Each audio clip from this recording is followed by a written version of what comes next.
there's some people Recording in progress. they couldn't make it, so I'm recording it for them as well.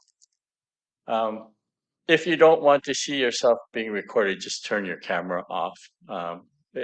Otherwise, you might see yourself on a small screen. But and it's not the recording. It goes onto our website, so people want to see it. They actually have to go onto our website.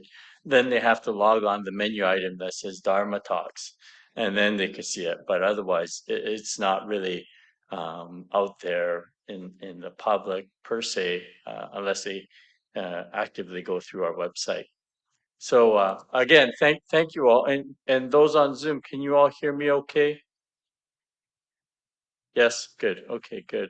And I actually, sorry, I was a little late, but I sent out tonight's material just about 5 minutes ago. So if you look on your email afterwards, you'll probably be able to see it. But I'm going to share with you anyways on the screen what we're going to go through. And so hopefully you can see that on the screen. Right? So if you are having, if you don't see it that large, one thing you can do is make sure if you do a full view, I think it gets a little bit larger. But this was the title for this fall session, the Shoshinge, the Heart of Jodo Shinshu Buddhism, 2022 Fall Lecture Series. So what this is all about, first of all, I guess you should know, Shoshinge is actually a song or a verse that was written by the founder of Jodo Shinshu Buddhism, Shinran Shoni. So there's a statue of Shinran Shoni. And so we'll start off with a brief overview. Hopefully, we'll try to follow this schedule, but as you all know, having attended or joined, well, most of you having joined previous lectures, I can get off tangent quite easily. So, but this is a schedule that I hope we can follow. So today, November 8th, we'll do an introduction. And in order to understand the text material, we really have to know the life of Shinran Shonin, and also understanding a very important concept called Mappo. And I'll get into that as we talk this evening.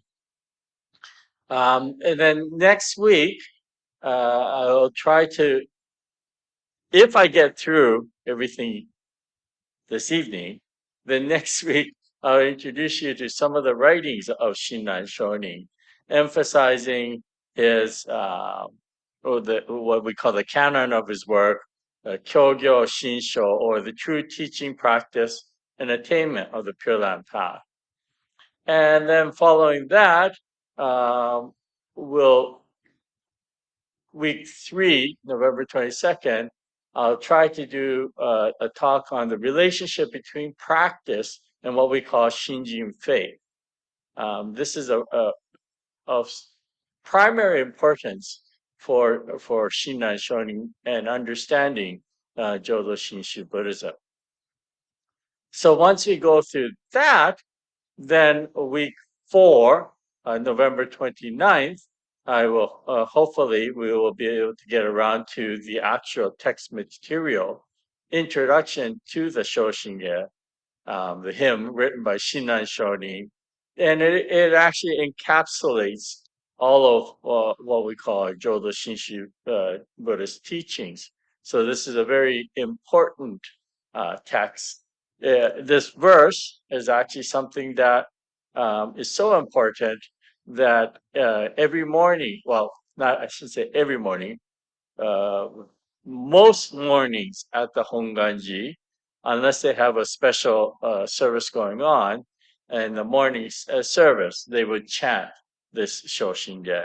And we also chant it here at our temple as well. It is one of my favorite chants. It can be quite melodic, and I think it's a beautiful chant. So I will introduce the contents of that, and then um, week 5. So the Shoshinge is broken down into 2 halves. The first half is based on what we call the three Pure Land Sutras. So I'll introduce that in week 5. Week 6 is a continuation of examining those three Pure Land Sutras. They are important, but it'll take some time to explain each of them. So that's why you have 2 weeks there. And then we go on to a winter break. And then we'll start off with January. And January, the 10th will be the first one, and I'll be introducing you to what we call the 7 patriarchs. Although I will mention them along the way as we're going through the material. It's impossible to talk about certain things without involving them as well. So you'll be introduced to the 7 patriarchs as we are going along as well. But we'll concentrate more in January, because the second half of the Shoshinge is an examination of the 7 patriarchs. So then January, week 8, January 17th, hopefully we'll continue with the 7 patriarchs and perhaps tie it off there with a conclusion on January 24th. So if there are no hiccups, hopefully we will get through all this material. But again, if we don't, that's okay. We'll get to wherever we are, and I hope that you will enjoy it. Some of it is repetitive from previous lectures, so you might have that material already. But before, as I mentioned, before we get into the Shoshinge, we need to start off by examining the life of Shinran Shonin. So I'm actually going to, actually, yeah, before we get into that, this I also introduced 2 years ago in May. When we're studying Shinran Shonin, one of the primary texts that we use is this text here, the collected works of Shinran. This was produced by the Honganji, English version, and as you can see, it is quite thick. And the first section of it is what we call the full title is the Ken Jodo Shinjitsu Kyogyo Sho Monrui. I know it's very long. We shrink it down. We call it Kyogyo Shinsho, the true teaching, practice, and realization of the Pure Land Way. But anyways, in this text, at the very beginning of it, our Monshu Emeritus, Koshin Otani, has written at the beginning. He says, amidst the undergoing constant and far-reaching change, it is difficult to know what may be taken as a foundation for our lives and how we should carry on our existence in every age and in all societies. However, it is the true and real teaching that genuinely guides us. Nothing else suffices. Through such writings as the true teaching, practice, and realization of the Pure Land Way, Shinran Shonin clarified the teaching of the primal vow of Amida Buddha. This teaching is not restricted in its relevance, but unfailingly becomes meaningful for any person who reflects deeply on the human existence. For at heart is the wish to guide all human beings, transcending differences of nationality, ethnicity, and race, to truly fruitful lives. Amida Buddha calls to us who are inclined to enclose ourselves within our own husk to awaken to that which is true and real. It is my hope that through the collective works of Shinran, even one more person may encounter the Shin Buddhist teaching and gain insight into the life of the Nembutsu. Otani Koshin Monshu Jodo Shinshu Honganji Ha. So, as he mentions here, through these lectures, even if you get one concept or one idea through it, yeah, that will have meant you're one step closer to understanding or uh, going in the right direction, if you will. And I hope that for everyone, including myself, um, these lectures are very stimulating for me. They're challenging for me. I have other regular schedules throughout the week, so to create the material for the lectures, it can be challenges at times, but I do find it very interesting. So I hope that if you can even get one thing out of it, I'd be happy. So, going over Shinran's life. Now, I know going over through um, text is kind of boring, so I'm actually going to bring up this. Do you see that on your screens? Yeah, I think you should, right? So it's the Honganji actually produced a sort of a picture book of the life of Shinran Shonin. So I'll use this picture book along with the text. And again, I did send out the text, so you do have it. You should have it in your email. But it's a lot easier when you can actually visualize something. So, Life of Shinran Shonin. So, he was actually born in 1173 and born in a southern area, place just south of Kyoto called Hino. Today, they actually still have the temple where it was said that Shinran Shonin was born at.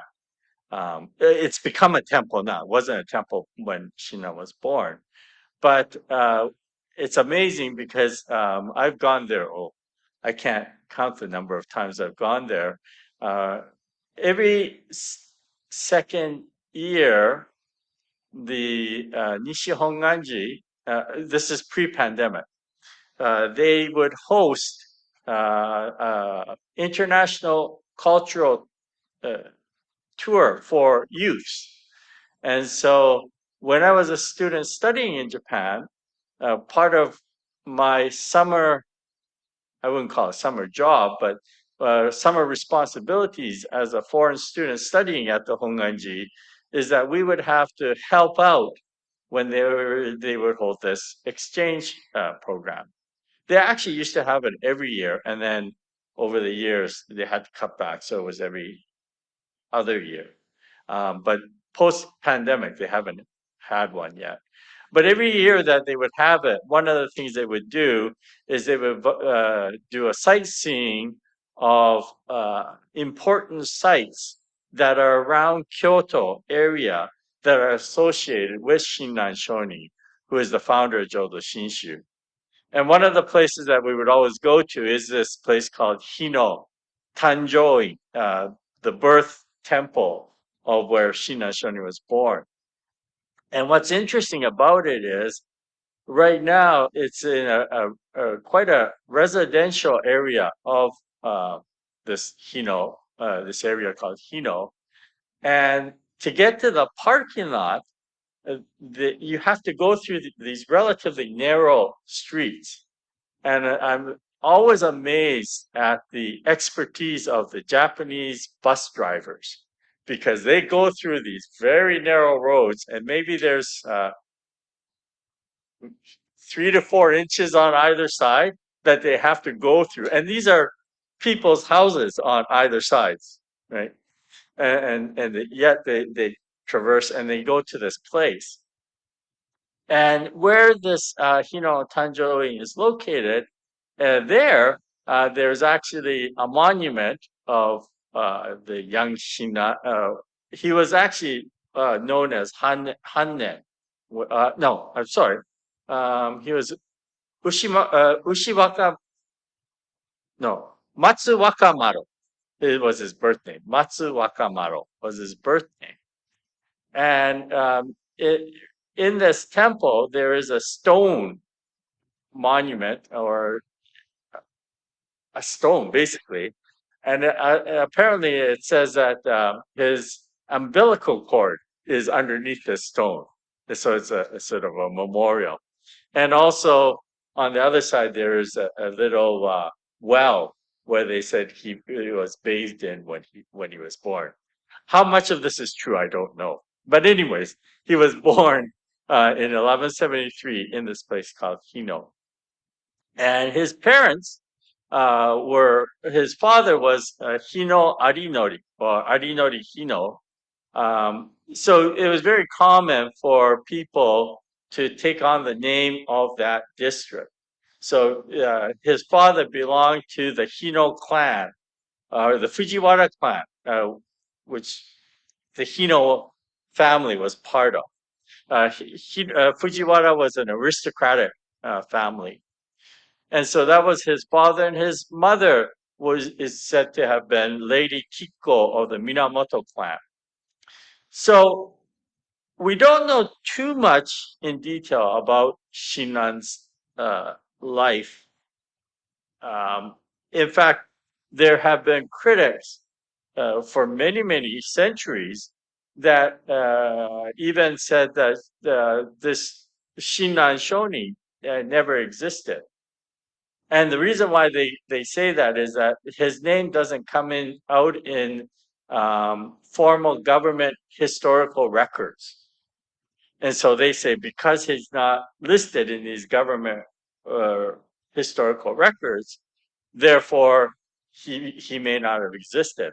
However, we know for a fact that he was actually an individual that lived, and the reason why we know this for a fact is one, there he has such prolific writing, the vast volumes of writings that he has, and also we have letters of his wife telling uh, his daughter about sort of the life of Shinai Shoni. So we do have some factual basis to say that this person actually existed. Much of what we know about Shinran was recorded by his great grandson, uh, Kakunyo, after Shinran Shoni had passed away. His great grandson became the head of the organization, and he did a lot of recording of the life of Shinran. So what we do know, though, is that at the age of 9, this young Shinna enters the monastery, becomes a monk, and one might say, well, that's a very young age to become um, a monk. And there are a number of postulations as to why he entered the monastery at such a young age. One of the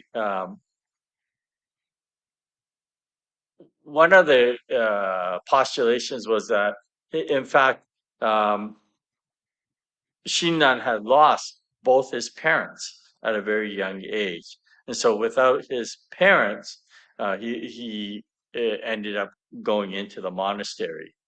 It was said that he was a extremely deep thinker even as a child, and to back this up, there's a legend of when he actually received his ordination. He received his ordination in a place called Shoren. It's in the eastern part of Kyoto. And there, he was taken by his uncle to receive this ordination. And when he and his uncle arrived at this temple, he was supposed to receive the ordination from this priest named Jian. Jian is a very important monk, as he was the chief abbot of the not only Shorengi, but he also had a very high ranking in a place called Mount Hiei. That was the home of the Tendai school of Buddhism, and it was a huge center of learning for Buddhist monks. So when Shinan and his uncle arrived at the Shonrei, it was said that it was rather late at night. So Jian suggested that they hold the ordination the following morning, to which it's supposedly said that this 9-year-old boy took a brush and paper and wrote this poem that you see on this slide. Thinking there is a tomorrow, the evening cherry blossom is blown away by the evening winds. So he's talking about the impermanent nature of life. And so Jian is said to have been so impressed by this young individual that he immediately decided to do the tonsure or the ordination that evening. So when he received the ordination, he receives his first Dharma name or monk name, which is Hannen. Hannen. And from there, so that was one of the postulations, was that he lost both his parents at a very young age. However, more recently, there have been many scholars who believe that maybe he lost his mother, but perhaps not his father. And that in fact, we know that not only Shinam, but his brothers also entered the monastery at the same time. And some of the scholars think that his father also entered the monastery at that time. And this leads to the other postulation that it wasn't because he lost his parents, but it was actually because his clan, the Fujiwara clan, were on decline. They were actually losing feudalistic wars. And so, because of that, the males of the clan had to enter the monastery. This is one way of avoiding persecution, if you will. So that is another postulation as to why he entered at the age of 9 years old. So having spent or having entered the monastery, then it's said that Shinan spent 20 years on Mount Hiei, and he practiced as what we call a doso. Um, doso means practicing monk of the practice hall. And we know that he was a doso. This evidence comes from his wife, Eshini. So it was said that after Shinran had passed away, in his latter years, Shinran was taken care of by his youngest daughter, Kakushini, in Kyoto. And after he passed away, there is a series of letters, correspondence between Kakushini and Eshini, who was not in Kyoto at that time. She was actually back at her ancestral home in northern Japan. And so through these letters, Kakushini, the daughter, is asking Eshini more about her father. And so Eshini starts in the letters, she actually recants some of the events in Shinran's life. And one of the things that she mentions is that while Shinran was on Mount Hiei, he was a doso, or a monk of the practice hall. There was actually three types of monks. One was an aristocratic monk. These were individuals who came from nobility, and even though they were monks, they were very much still involved in politics, etc. And then there's another monk called the warrior monks. And these were usually individuals who came from the samurai class who entered the monastery. And they were actually like warriors. And there's historical records of soldier monks who actually fight against the government. So it's not as peaceful as one could imagine. But anyways, Shina was neither of those. He was a practicing monk. And so there are so many different practices that occur on Mount Hiei. The one that we know for sure that Shinran did practice is one that we call Jogyo Zammai. So, Jogyo Zammai is a practice of constant walking. For 90 days, they walk in this very small practice hall, and they walk around the statue of Amida Buddha, reciting the name of the Buddha or the Nembutsu. So we know that Shinran did this practice. Okay. Um, it, Incidentally, this Tendai Buddhism, and I've mentioned this, shown this to you before, I think, was founded by Saicho or Dengyo Daishi, who founded or introduced Tendai Buddhism to Japan from China. So Saicho had spent a couple of years in China learning about Tendai Buddhism, and he was the one that brought it back to Japan. And he also incorporated some other different aspects that made the Tendai Buddhism of Japan quite unique. He not only brought in the Tendai teachings from China, but he also brought in what we call the esoteric Buddhism, Mikkyo.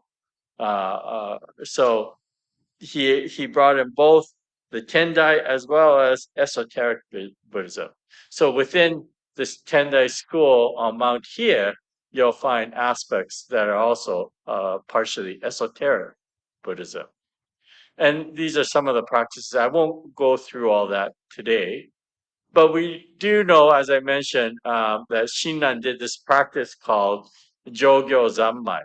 And Jogyo Zammai is one of what we call one of the four Makashikam meditation. Okay, this Makashikam meditation, there are four different types. One is called Joza Zammai. Joza Zammai is to sit quietly or sit constantly for 90 days.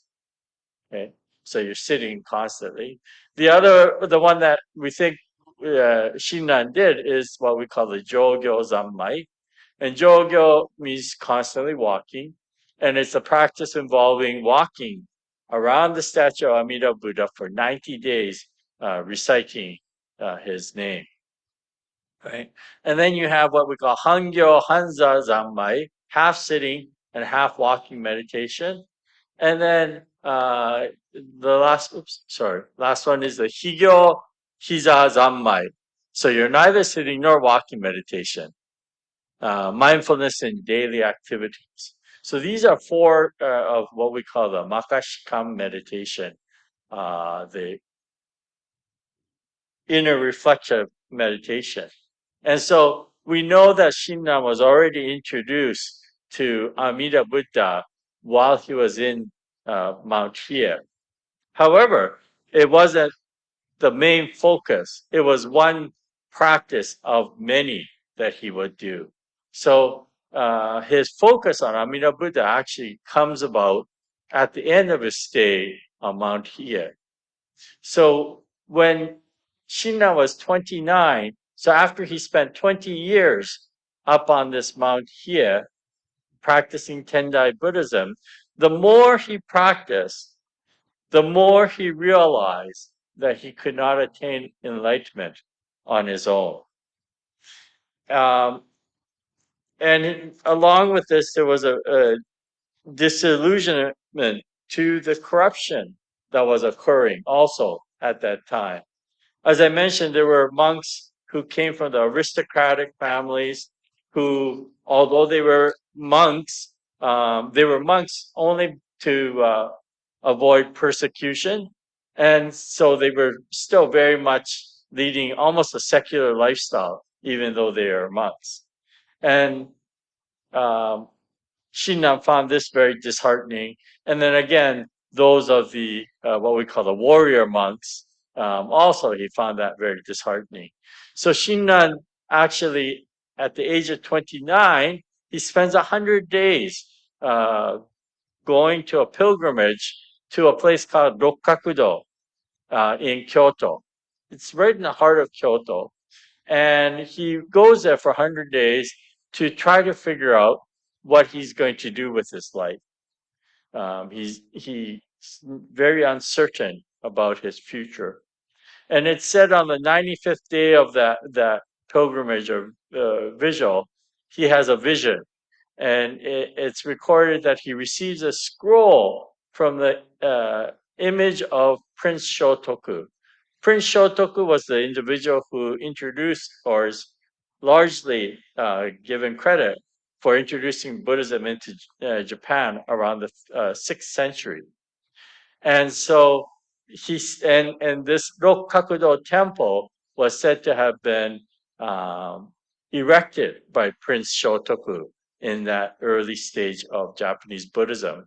So when Shinran goes down to that Rokkakudo, because he himself has great reverence for Prince Shotoku, so he goes there. And the main image statue in this Rokkakudo is the image of Kannon Bodhisattva. And in this little drawing, you can see image of Kannon behind Shinran. And this Kannon takes the appearance of Shotoku Taishi and Prince Shotoku, and he gives him scrolls. And on that scrolls, it tells him to seek out Honen, Honen Shonin. So after this visual pilgrimage, Shinran then spends 100 days going to the place where Honen was teaching this new teaching of Nembutsu. And what this is that up until that time, Shinran was a monk on Mount Hiei. And traditionally in Japanese Buddhism, or in Buddhism in general, the whole idea is that one has to enter a monastery to practice to become a monk. But what Honen was doing was he was actually teaching something completely different. He was saying that anybody from all walks of life can actually listen and receive the teachings. You don't have to become a monk. And in fact, when Shinran went to where Honen was giving his talks, it was filled with commoners, farmers, merchants, women, people from all walks of life. And so Shinran found this very interesting. They weren't monks, they weren't nuns, they were people from just everywhere. And so he found it quite liberating, and he actually becomes a disciple of Honen Shonin. Honen himself was a great master who himself had been a monk on Mount Hiei. It was said in 1175 that Honen had left the Mount Hiei and was teaching to the general populace this teaching of Amida Buddha. And through the powers of Amida Buddha, that we are liberated from our suffering. So Shinran became a very devout follower, disciple of Honen, and he spent 6 years with him. And it's said that so Shinran, in his writings, he says, I, Gotoku Shinran, disciple of Shakyamuni, discarded sundry practices and took refuge in the primal vow in 1201. In 1205, Master Genku, that's another name for Honen, out of his benevolence, granted me permission to copy his passages on the Nembutsu selected in the primal vow. So Shinran saying basically at the age of 1201, he was 29 years old at that time. And so this is when he said he actually left Mount Hiei to become follower of the primal vow of Amida Buddha. And in 1205, when he was 33, he says that he was given permission to copy his master's greatest work, a passage on the Nembutsu selected in the primal vow. And so Shinran receives the scrolls from his teacher Honen, and it's a great honor for him to be able to copy it.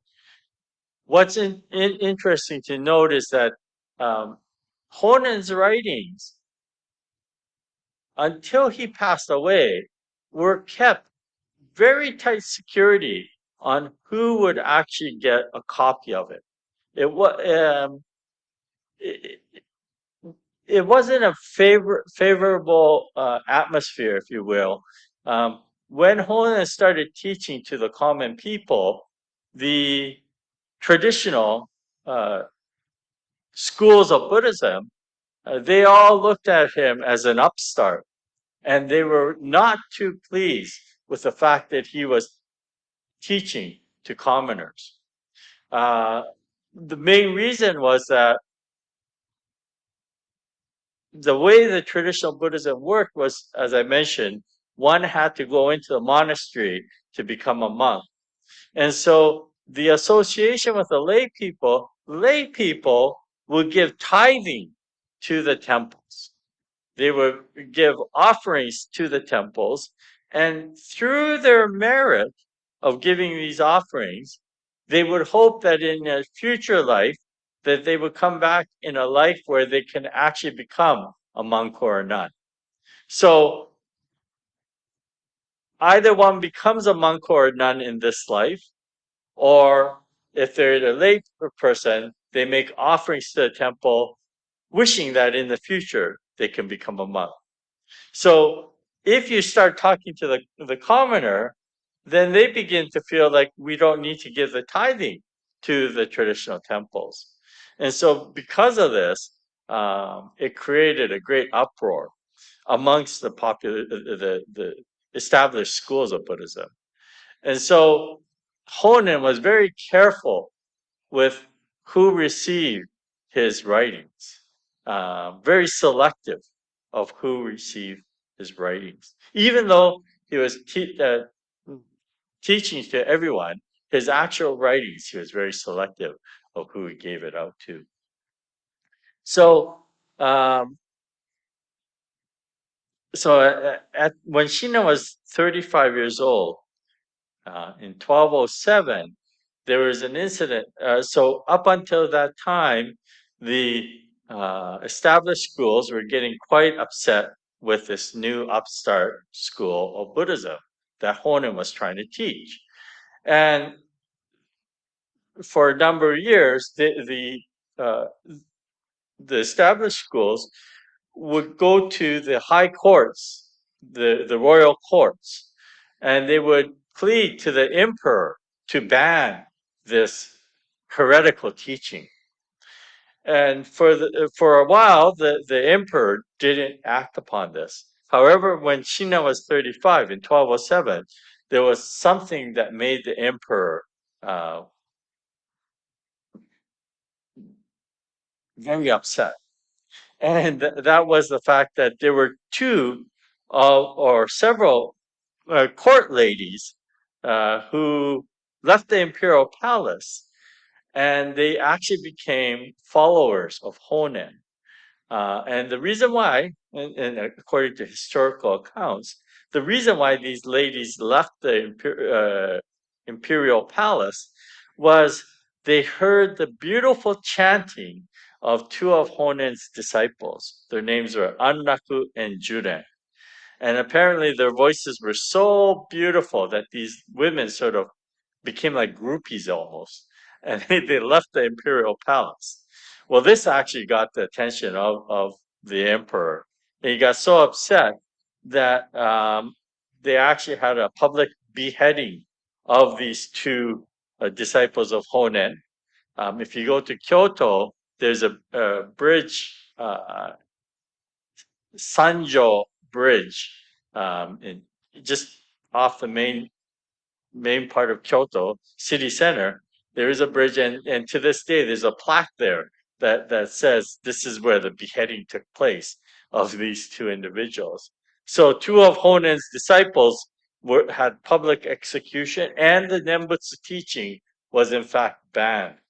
And Honen himself was exiled.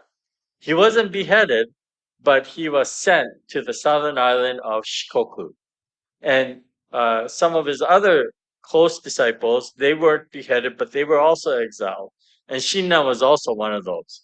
And Shinran was exiled to the northern part of Japan, a place called Echigo. Now, what's interesting is that one might think that being exiled is not as severe as being executed, and obviously it isn't. But back in those days, being exiled was almost like a sentence to death. And the reason is this, is that when you go to some place, first of all, back then, the Japanese had a very uh, village mindset. So if you know everybody in your local village, you're very tight amongst them. But when a stranger would come into that circle, they would be obviously ostracized. They wouldn't be well accepted. And also, on top of that, these individuals who were exiled, they actually were defrocked. So Shinran lost his role as a monk, if you will. And he was actually given a secular name and he was branded as a criminal. So when you're branded as a criminal and you go into a village, obviously people are not going to welcome you. And they would be given, when they go to exile, they would given a small stipend of food to take with them, but the rest, it said that they would have to provide for themselves. So in fact, when something like an exile happened, most of the people that were exiled would starve within a year because they're not accepted by the villagers. Um, actually, today too, I noticed on the news yesterday or the day before, they'll announce when there's like a dangerous offender who is being released from prison into the community. They'll announce, the police will announce it on the news, and so everybody knows who this individual is. So similarly, if you're branded as a criminal, you're not going to be well accepted. But in Shinan's case, what's interesting is that, in fact, when he went to northern Japan, uh, so this is showing where Honen was being banned to the southern island, and Shinran was going to the northern part of Japan. And you can see how severe uh, it was where Shinran went to. But it is there that he actually gets married. So at the age of 35, Shinran marries this person called Eshinyi, who was living in the Echigo province.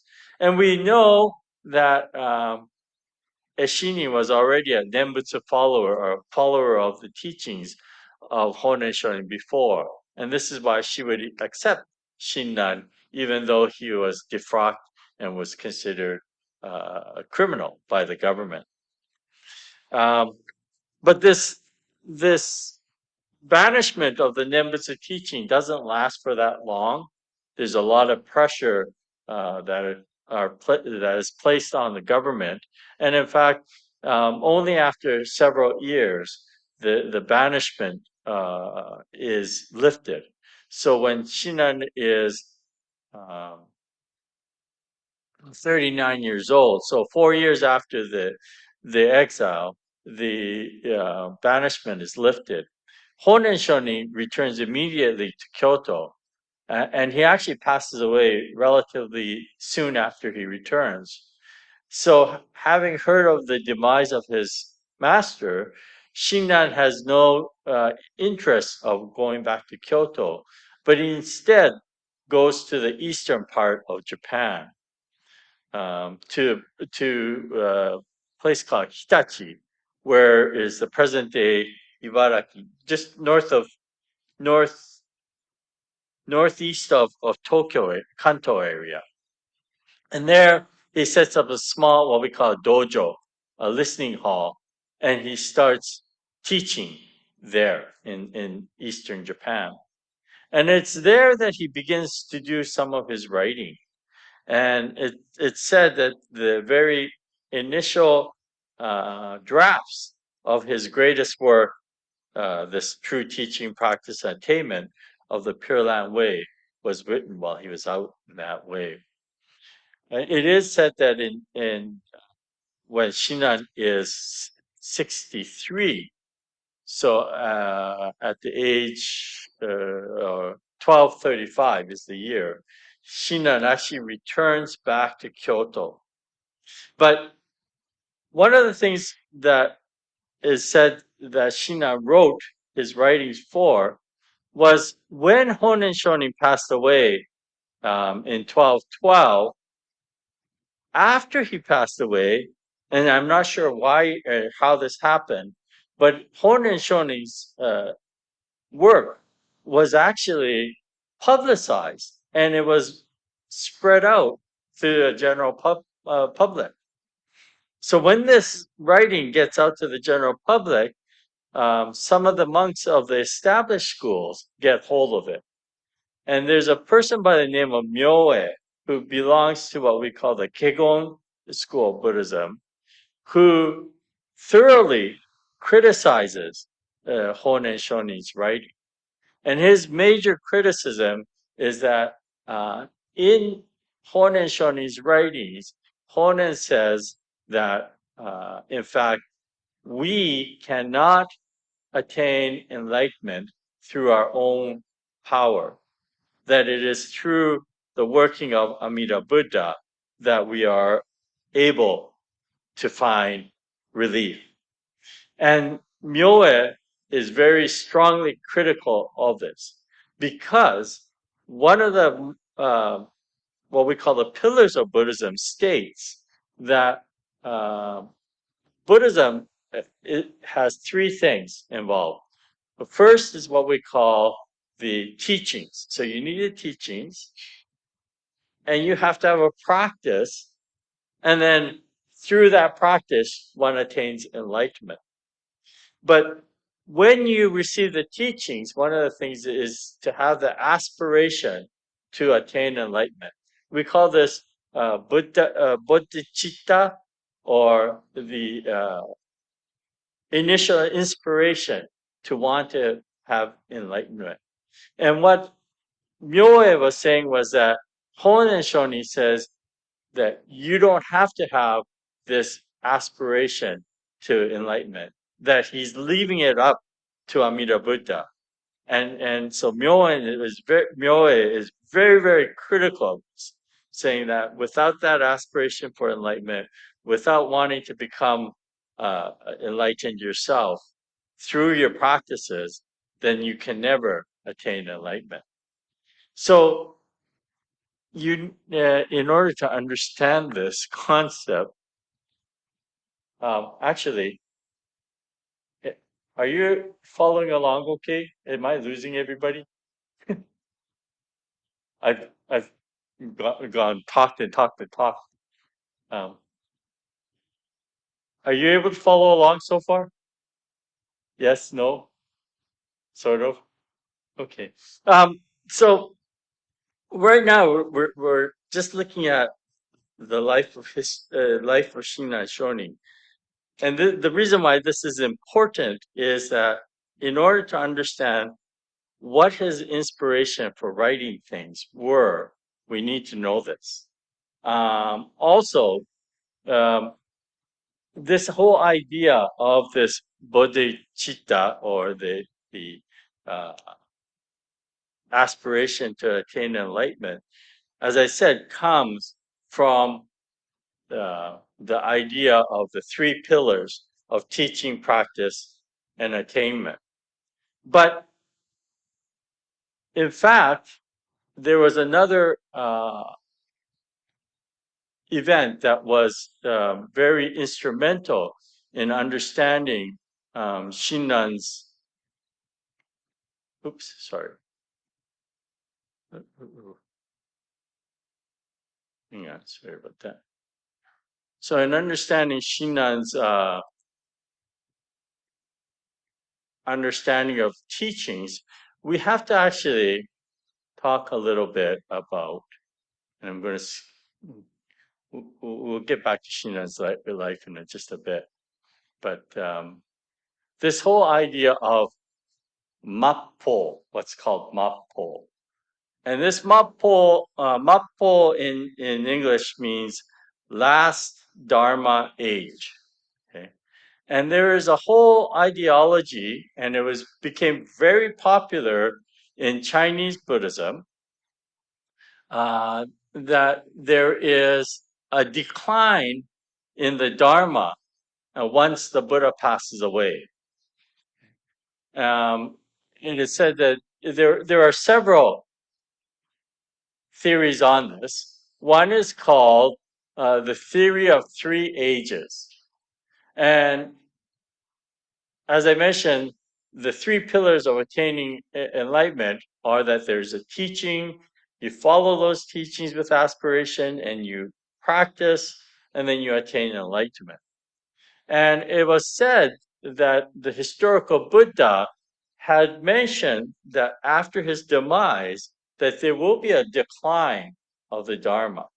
Okay, so this the theory of 3 ages starts off with what we call the true Dharma age, or the Saddharma, or Shobo in Japanese, and it was supposed to last for about 500 years after the passing of the Buddha. And during this time, it said the teachings are true, the practice is based on those teachings, and those who practice attain enlightenment following the Buddha Dharma. One thing that's interesting about this, maybe I shouldn't even mention it. In the November newsletter, or October newsletter, I actually wrote an article on Mahapajapati, who is the stepmother of Shinran Shorin. Not Shinran Shorin, sorry, Shakyamuni Buddha of Siddhartha. We all know, if you listen to the life of Shakyamuni Buddha, his birth is one of the important times of his life, and the whole legend that surrounds his birth, of how his mother, Queen Maya, gives birth to Siddhartha in Lumbini Garden, and how the baby Buddha takes 7 steps and points his right finger to the sky and his left to the earth. It says, "Above and below the heavens, I alone am the world honored one." And so everybody knows Queen Maya, but not as much emphasis is put on perhaps somebody that's more important, well, just as important as Queen Maya, is Queen Maya's younger sister, Mahapajapati.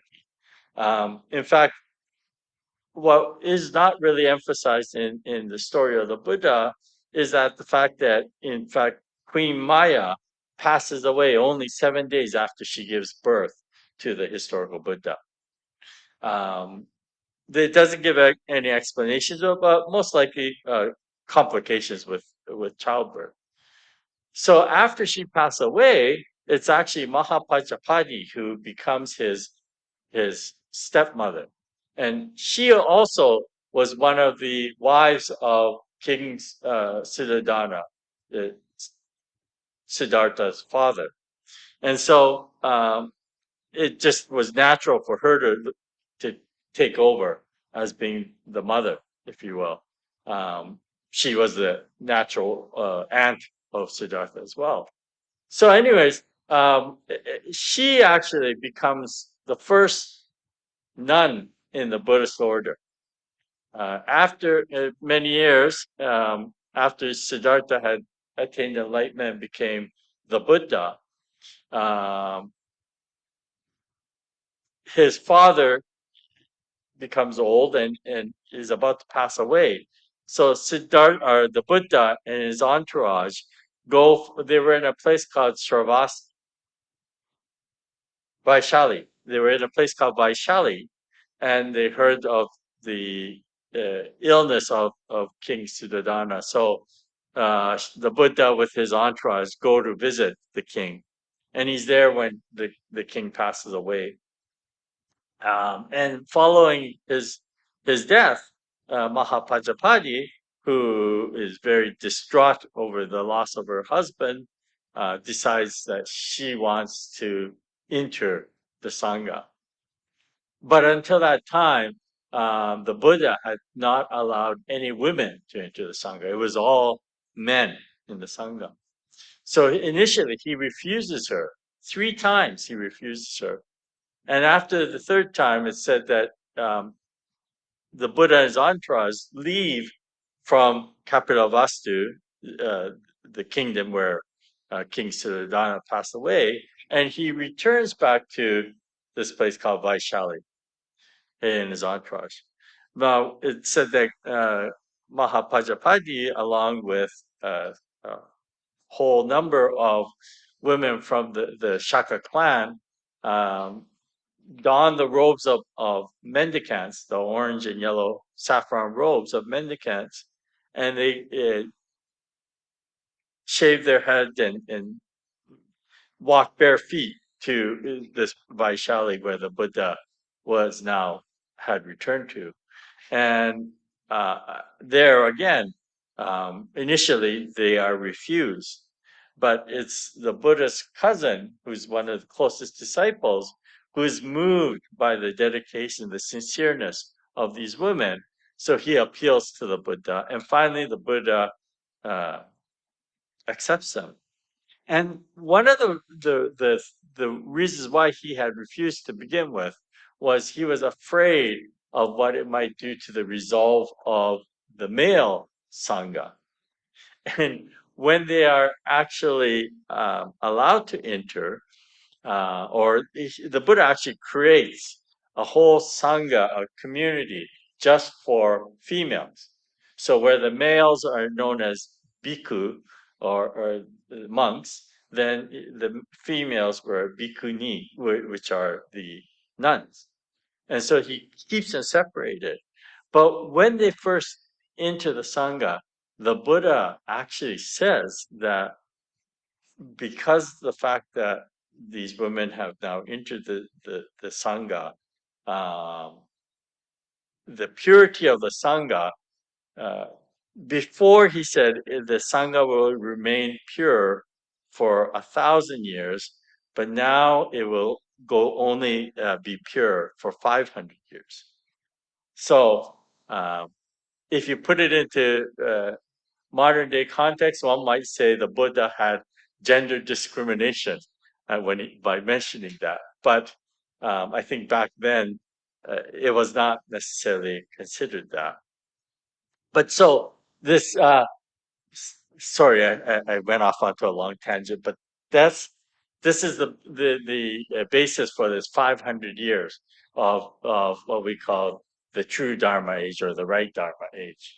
Okay, and then it is said that when this 500 years is up, then we get 1,000 years of what we call the semblance Dharma age. Okay? And the semblance Dharma age, or Zoho in Japanese, it's said that during this period, what happens is that those who are practicing, the teachings are still there. All the teachings there, but those who are practicing are now more focusing on rituals and practice, and they're not really looking at the content. So they're going through a semblance of the true Dharma, and therefore very few actually attain enlightenment. And then finally, in this classification, the last Dharma age, or Mappo in Japanese, it extends for 10,000 years following the semblance Dharma age. Or if you want, 11,500 years following the passing of the Buddha. And during this period, it said there's a growth in secularism, and now the Sangha have even stopped the semblance of practice and following precepts. And in this last Dharma age, the teaching still exists, but even fewer people follow it, and attainment and enlightenment becomes very difficult to do under the circumstances. So this is ideology that became popular. It was introduced um, in India, but it became really popular or accepted in China. As you get further away in time from the historical Buddha, this idea becomes more popular.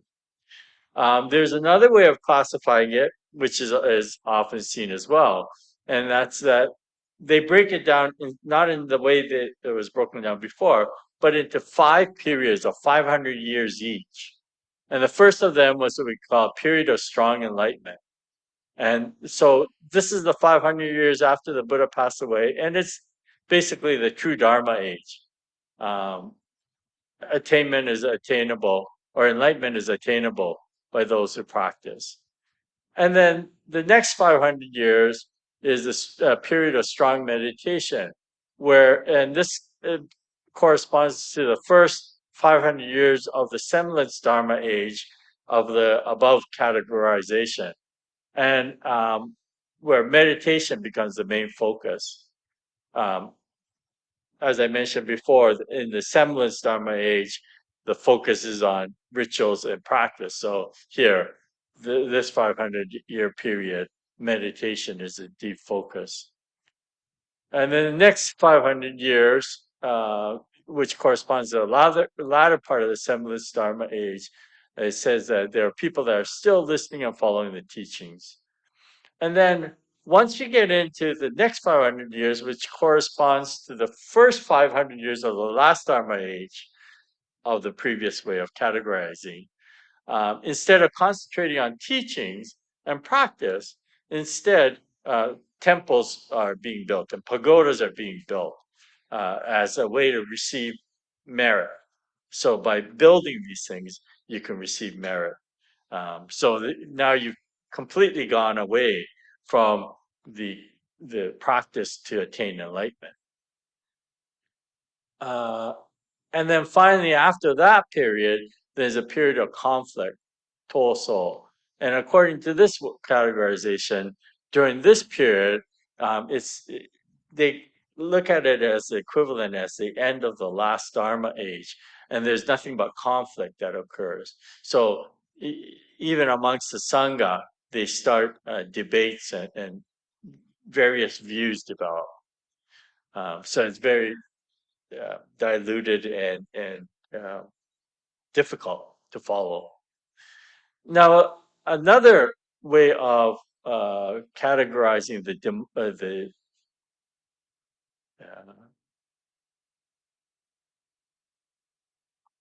the decline of the Buddhist teaching is what we call the theory of five defilements. And basically, what this is that there are five different defilements that are recognized as sort of characters, descriptions of what the last Dharma age is. And so there's a defilement of the times, and this is defined by a period when famine, plagues, conflicts, and wars arise. Defilement of views, a period where when erroneous views become popular, leading to perverted views. I, when I think about these first two, we are still going through the pandemic, and you see the wars that are going on throughout the world, and then the period when erroneous views become popular, leading to perverted views. I can't stop but think about the midterm elections that are going on today in the States, and how the views of uh, what did Trump call the false media and all that, the erroneous views creating perverted views. Yeah, I think our times definitely seem that way. Defilement of evil passions, where evil and blind passions abound. Defilement of sentient beings. Now, this is interesting. Oh no, this one here is that people stop following the laws of morality, ethics, and principles of cause and effect. They become weak in body and mind. So yeah, we see people that become addicted to many different things, and that's because they no longer able to follow the principles of cause and effect. And then the defilement of lifespan. So our average lifespan diminishes. Interestingly enough, in the Buddhist idea was that lifespans actually, like the waves of the ocean, they can increase or decrease. And when things are good, it's said that a human lifespan can be up to 80,000 years. I don't know how they got that number. But when things are bad, that the number declines, and it is only when the lifespan gets below 100 years that the Buddha appears in this world. I don't know where they get these ideas from, but that's one of the things they talk about. So, um, yeah, so those are different ways of categorizing the decline of the Buddha Dharma. And again, this is introduced initially in India, and there's a quote here from what we call the Agama, one of the very early writings. And it says here, when the right Dharma of the Tathagata is about to become extinct, a semblance Dharma will appear. When the semblance Dharma appears in the world, the right Dharma will be eradicated. Uh, for example, a ship in the ocean, when loaded with too many treasures, sinks at once. The right Dharma of the Tathagata is not like this, but it disappears gradually. Evil sentient beings appear in the world and do evils at whim, plotting all kinds of evil deeds. They talk non-dharma into dharma and dharma into non-dharma. So here in India, one of the earlier texts basically suggests that there will be a decline after the passing of the Buddha. But it really takes hold in China with the expansion of what we call the Mahayana Buddhist texts. And there's a quote here, but it's now getting 20 to 9. I've spoken over an hour. Maybe what I'll do is I'll leave it here, and I'll continue on with this next week, showing why this is so important for understanding Shinran Shonin. This whole idea of decline of Buddhism becomes the paramount reason why the teaching of Amida Buddha becomes very important. And that I'll get into next week, starting next week. Um, I did a lot of talking and rambling. Um, were you okay with that? Should I go slower?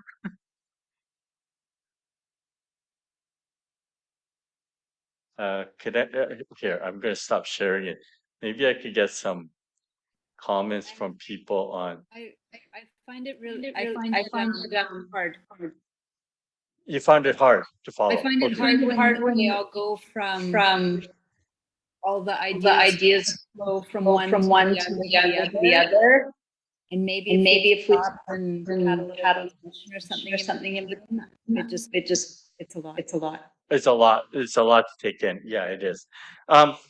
So basically, as far right now, we're just getting into um, the life of who this individual Shinai Shoni was, and the the reason why um, this Nembutsu teaching becomes important to him, and that has to do with this whole idea of Mappo. Oh, what we'll do is next week we'll go over this Mappo one once again, and I'll slow it down.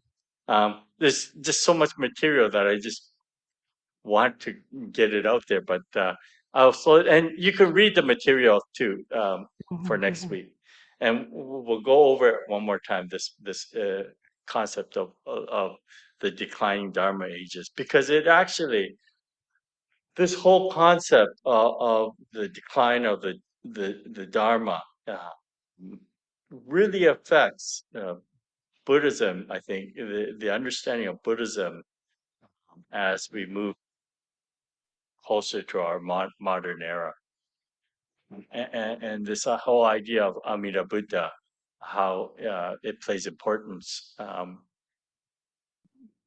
really is affected by understanding of this concept. So read the text, the stuff that I sent out, and we will go over. Knowing that historical dates of the life of Shinran is not as important, but understanding this concept of Mappo, or the last Dharma age, the declining Dharma ages, I think that's very important. And we can then begin to sort of understand why Shinran went through some of his thought processes. So, and I apologize for rambling on, going on. I will stop next time. We'll take breaks and give you time to digest stuff. Would that Thank be you, better? thank you, Sensei. Yeah, thank you. Good night, Good night, everyone. everyone. Sensei, good night. Thank- Good night. Good night, Good night, everybody. everybody. Thank you.